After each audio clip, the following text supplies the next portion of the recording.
Beli kripto di spot itu punya tujuan berbeda-beda. Jadi jangan sampai kamu beli karena FOMO.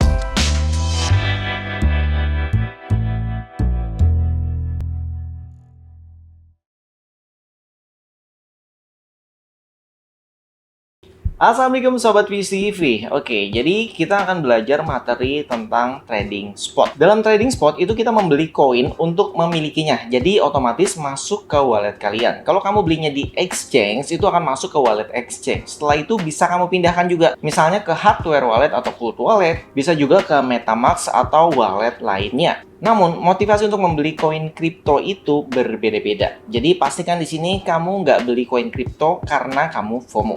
Yang pertama, USDT atau USDC. Nah, ini bagi yang awam, lebih baik belajarnya dimulai dari koin stabil dulu.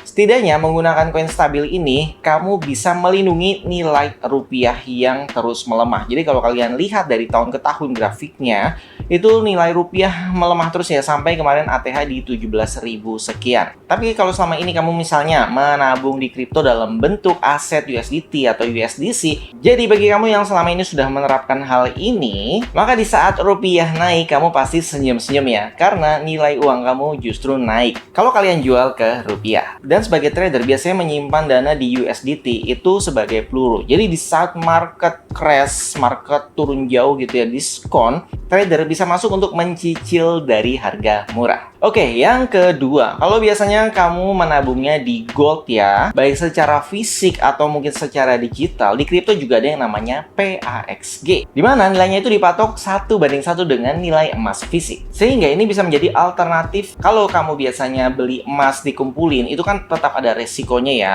Terus kamu juga harus menyiapkan tempat atau ruangan khusus atau penyimpanan khusus. Dan yang pasti ada selisih jual beli saat kamu jual lagi ke toko, misalnya harga sertifikatnya. Tapi kalau kamu menabungnya misalnya di wallet kamu dengan PAXG, itu kamu nggak perlu penyimpanan. Jadi kamu bisa simpan di hardware wallet atau simpan di exchange. Dimana kalau kamu lagi butuh uang atau harga emas ATH ya, seperti hari ini, di harga hampir $5.000, kamu bisa jual secara cepat hanya dari HP. Dan ini menurut saya pribadi ya, kalau misalkan kalian biasa beli emas fisik yang kecil-kecil gitu, misalkan yang 1 gram atau yang 0,5 gram dikumpulin, itu kan sertifikatnya jadi banyak ya. Tapi kalau di kripto, kita nyicil misalkan nabung emas kecil-kecil walaupun cuma 20.000, 50.000, itu tetap bisa. Sehingga untuk jangka panjang, kamu bisa menerapkan sistem DCA untuk pembelian PAXG-nya. Dan nantinya kita juga akan buatkan video prakteknya langsung bagaimana cara trading di spot. Di sini saya biasanya menggunakan toko kripto. Jadi kamu bisa daftar dulu menggunakan link di deskripsi video ini. Dengan menggunakan kode yang saya berikan,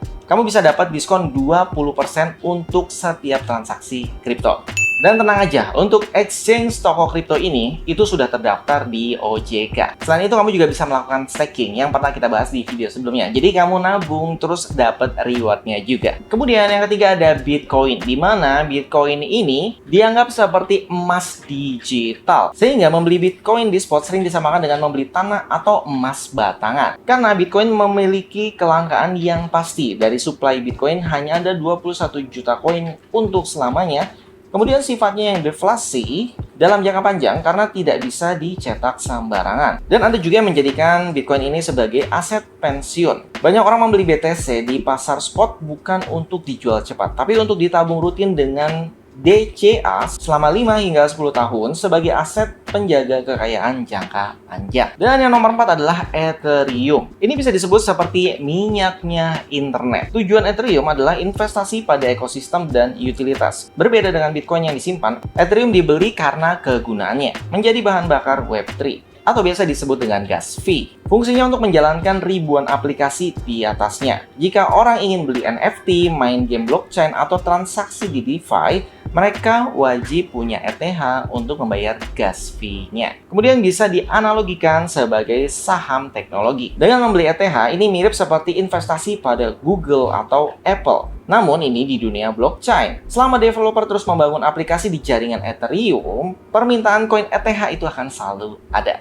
Oke, jadi pastikan bagi kamu yang mau trading di spot, pahami dulu tujuannya apa nih trading di spot. Apa hanya ingin jual beli tanpa peduli dengan teknologinya, atau untuk jangka panjang? Jadi dari sini kamu bisa belajar nih, mulai menentukan tujuan kamu trading di kripto itu untuk apa sih? Oke, di video selanjutnya kita akan langsung praktek bagaimana cara trading di spot dan berbagai istilah yang ada di trading spot. Jadi, kalau kamu suka video ini, jangan lupa support kami dengan cara like, subscribe, komen, dan share. Sampai jumpa kembali. Salam Sobat Peace TV. Wassalamualaikum warahmatullahi wabarakatuh.